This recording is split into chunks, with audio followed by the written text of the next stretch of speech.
الرحيم الحمد لله رب العالمين والصلاة والسلام على أشرف الأنبياء والمرسلين على نبينا محمد وعلى آله وصحبه أجمعين. Assalamu alaikum wa rahmatullahi wa barakatuh. Welcome to another episode about Islamic legal maxims, al-Qawaid al-Fiqhiyya. The subject of today's episode will be darurat tubih al-mahdhurat, which means necessities render the prohibited permissible. And this is a subsidiary of the major maxim, al-mashaqqatu tajlibu at-taysir. Hardship begets facility. As we mentioned in an earlier episode, hardship is of two levels. One is darura and one is haja. So today we'll be talking about darura, which is the most extreme level of hardship. These are needs which, when they're disrupted, they create unbearable difficulty. If they happen in a society, it leads to widespread chaos and the disruption of normal life. And when it happens to an individual in particular, then life becomes unbearable. Because this principle allows for the relaxation of normally strict rules, then there have to be parameters for it to be applied according to the intention of the lawgiver. The lawgiver provided these rukhas. Rukhas is a relaxation of a normal strict rule. And the Prophet ﷺ, in one hadith, he mentioned that Allah loves that people may avail themselves of the dispensations, the rukhas that Allah has provided them, but also we're not supposed to transgress. So, what are these parameters that we have to observe in applying this maxim?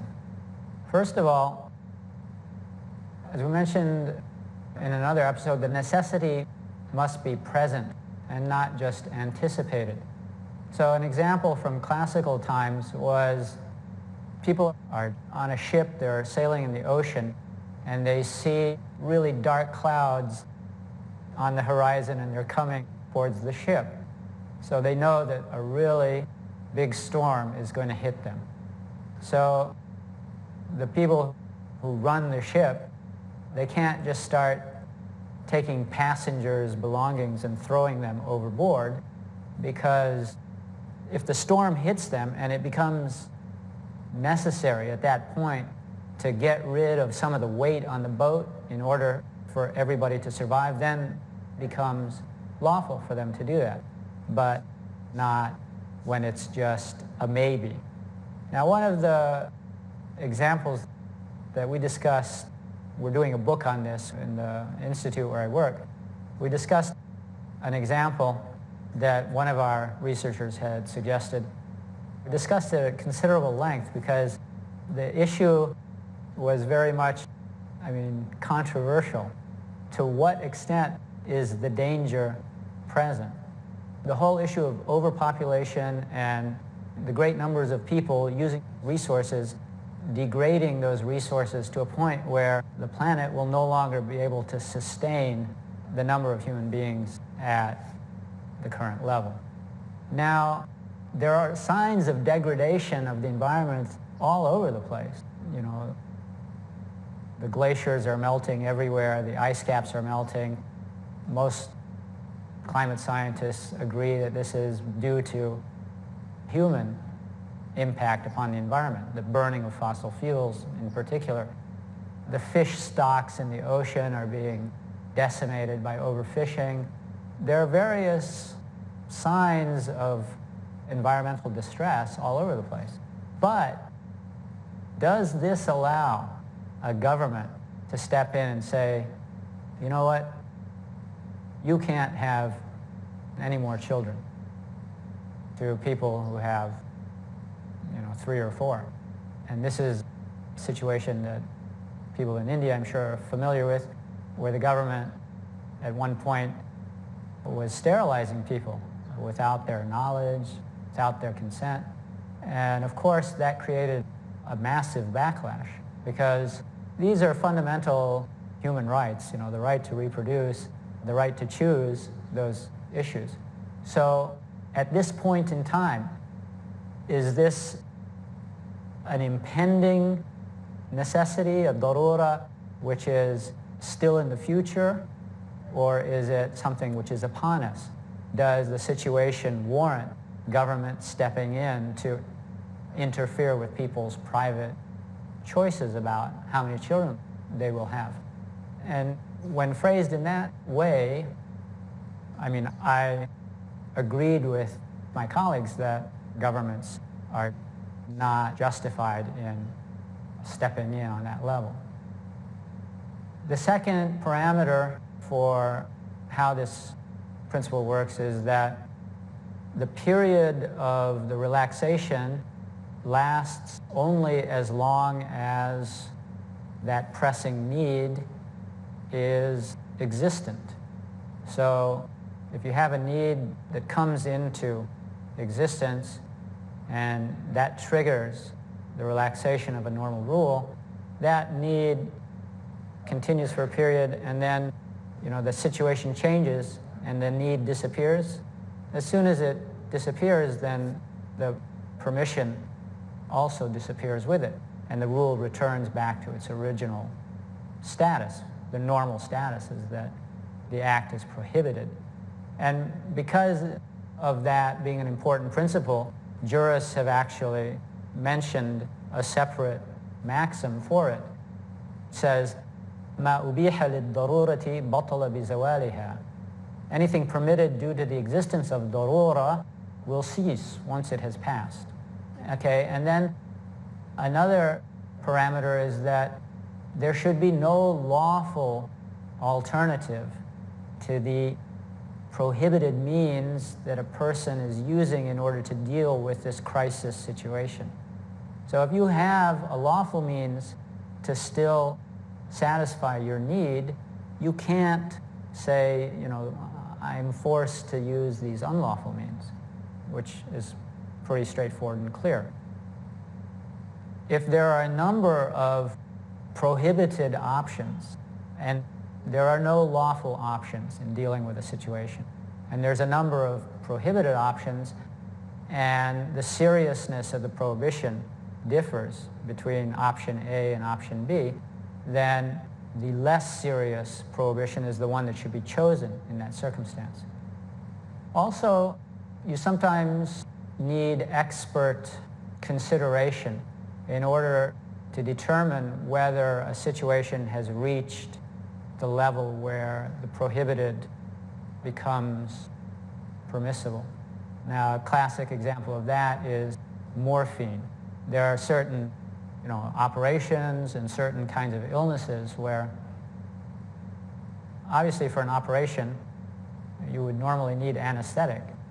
There are certain illnesses which are critical and you're going to die from it, like certain kinds of cancer. They're incredibly painful. In those situations, a doctor would be needed to say, okay, this person is at a level of suffering where they need morphine and this is the amount that they need. Sometimes when a situation is one of public necessity, then in those contexts, in that kind of a situation, then the entity which would decide whether this is a situation that requires resorting to prohibited means, that would be the government. It's not up to private individuals in those situations to make those judgment calls. And there are certain prohibited acts which you just can't do under any circumstances due to necessity. For instance, you want to kill somebody to save your life. If the person attacks you, that's something else. The Prophet ﷺ, he was asked about somebody who wants to take the person's money. He said, defend yourself. Don't give him the money. He said, he's going to fight me. He said, well, defend yourself. He says, what happens if he kills me? He said, you'll go to paradise. What happens if I kill him? He'll go to the fire. So in that situation, that's not what we're talking about here. Let's say that a person, this kind of thing happened in some of these concentration camps, like in the Bosnian War, a person is given a choice: kill that person or I will kill you. In that situation, he's not allowed to kill that person. He has to be patient and accept that he's going to die.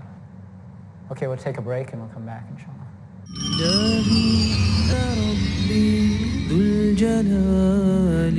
Assalamu alaikum wa rahmatullah. Welcome back. Okay, we're talking about the parameters of applying this principle that pressing need becomes a reason for the relaxation or the permissibility of normally prohibited acts. And there are certain prohibited acts which you just can't do under any circumstances due to necessity. For instance, you want to kill somebody to save your life. If the person attacks you, that's something else.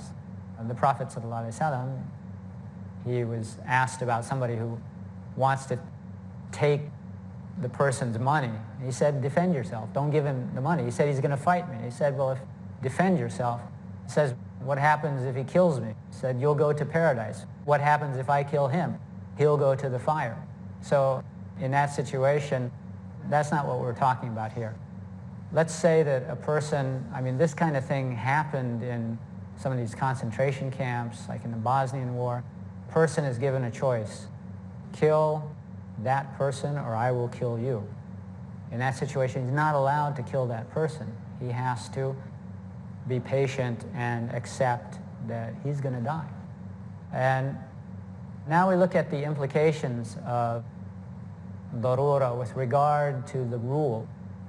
When you have these very pressing needs, what it means for the person in that situation is that that act, which is normally unlawful, for that person it becomes lawful during that time. So he would not face any questioning from Allah in the hereafter. Why did you do that? Because his circumstances for him made the act lawful. The other implication of darura, however, is that because the exception was made due to exceptional circumstances, it doesn't affect the standard normal rule regarding that act, which is that it's prohibited under normal circumstances. And I think we talked about in an earlier episode about the kind of evidence that this principle is based upon. There's one that we didn't mention, which is a really interesting case from the time of Umar ibn al-Khattab when he was the Khalifa. A woman was brought and she confessed to having committed adultery. And then when they got the details of her case, it became one in which there was extenuating circumstances. She was with her family's camels and she was out in the desert and she was tending the flock. And she got to a place where there was no water, and it happened that the camels which she had, they weren't producing milk at that time, and she ran out of water. And so she came upon somebody who also was out there with camels, and he had water. And she asked him for water, and he refused unless she allowed him to have his way with her. And so she had reached a point where she was dying of thirst, and this man he had no mercy. So she gave in order to save her life. Now, when this case was brought before Umar, and he was listening to it, and Ali ibn Abi Talib was sitting there with him, and Ali, he analyzed the case on the basis of darura, and he suggested that the penalty should not be applied in the case of this woman, and Umar agreed with him. That's in the Musannaf of Abdul Razak, by the way. Now, some of the examples of this and how it plays out in fiqh cases, it's a well-known situation or a rule from Surah An-Nahl that if a Muslim is forced, threat of death, to say words that would be normally considered statements of disbelief, he's allowed to make those statements in that situation as long as his heart abhors what he is being forced to say. Another example of its application is with regard to blood. Blood is najis. It's one of the impure substances. And so it's prohibited to eat or drink blood or to eat, things that are made out of blood. So based on that, the prohibition of eating it is that it shouldn't enter your body. And so if you directly put blood into your bloodstream, it should also be prohibited. However, there are situations where people need blood transfusions. You're having an operation. If you don't get a transfusion, you'll die. So the rules of ritual purity, they are subsidiary to the Sharia's objective of protecting life. So in that situation, it's virtually a matter of consensus that blood transfusions are lawful. Another example is with regard to autopsies. As I repeated numerous times in the course of this series, one of the objectives of the Sharia is to preserve human dignity. وَلَقَدْ كَرَّمْنَا بَنِي آدَمَ. Allah says, we have honored the children of Adam. And one of the items of evidence for this principle is that it's prohibited to do anything to demean a dead person. Even while you're alive, you're supposed to be treated with respect and honored also after you die. So it's prohibited to break a person's bone after they're dead, just as it's prohibited to do so when they're alive. And so based upon that, autopsies are prohibited. The normal rule would be that you can't cut somebody open after they die, because it's a way of showing disrespect for that human body. However, let's say that there's an infectious disease that has broken out in a locality, and people die that exhibit some of the symptoms of that disease. Now, the authorities in that situation, they need to be able to determine whether those people actually died from that disease in order to know how fast the disease is spreading, and in order to know what kind of procedures need to be put in place in order to try to prevent that disease from spreading further and killing other people. So in that situation, performing an autopsy on those persons would be permissible based on this principle. Now, this is a kind of a sidebar, but there are other justifications for performing autopsies in certain other cases, but it's not based upon this principle. It's based on other principles. Like, for instance, medical students, they need to know how the human body is put together in order to be able to develop the level of skill in delivering medical services that is expected in our era. So for them to perform autopsies in order to learn their profession, to become skillful at their profession, there are plenty of scholars who allow that with certain qualifications about how it's done, but the basis for allowing that is not because of darurat. It's maslaha, general benefit, and things like that.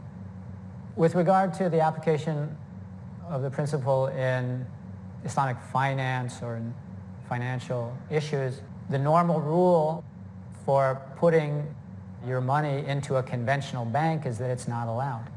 If you're a Muslim, you're not allowed to do it, even if your account is not an interest-bearing account, because you are giving your money to them and allowing them to use it for interest-bearing purposes, so you are facilitating an evil.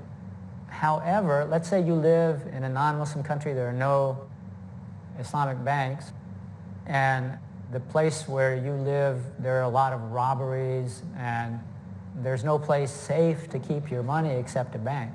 In that situation, that would become a cause for relaxation of that normal rule to put it into a non-interest bearing account in order to protect your wealth, because preserving wealth is one of the major objectives of the Sharia. Another example, that normally people are supposed to be able to use their property according to their choices. But let's say that there's a financial crisis in a country and suddenly people want to transfer their funds out of the country to another location. Now, if everybody with money does that, the economy of the country will drastically suffer, and people will lose jobs. All kinds of really bad things will happen regarding people's ability to survive and livelihood. So in that situation, the government has the right and perhaps the obligation to step in and say, wait a minute, you can't transfer your funds right now. You have to keep them here, because otherwise there will be too much harm to the society as a whole. Another example that I used to hear a lot when I was a fairly new Muslim, with regard to insurance for your car. If you don't get insurance, in many countries you can't drive a car. And if you're living in places where the transportation system is pretty poor, public transportation is not very good, then it's very difficult for you to get to your job on time without a car.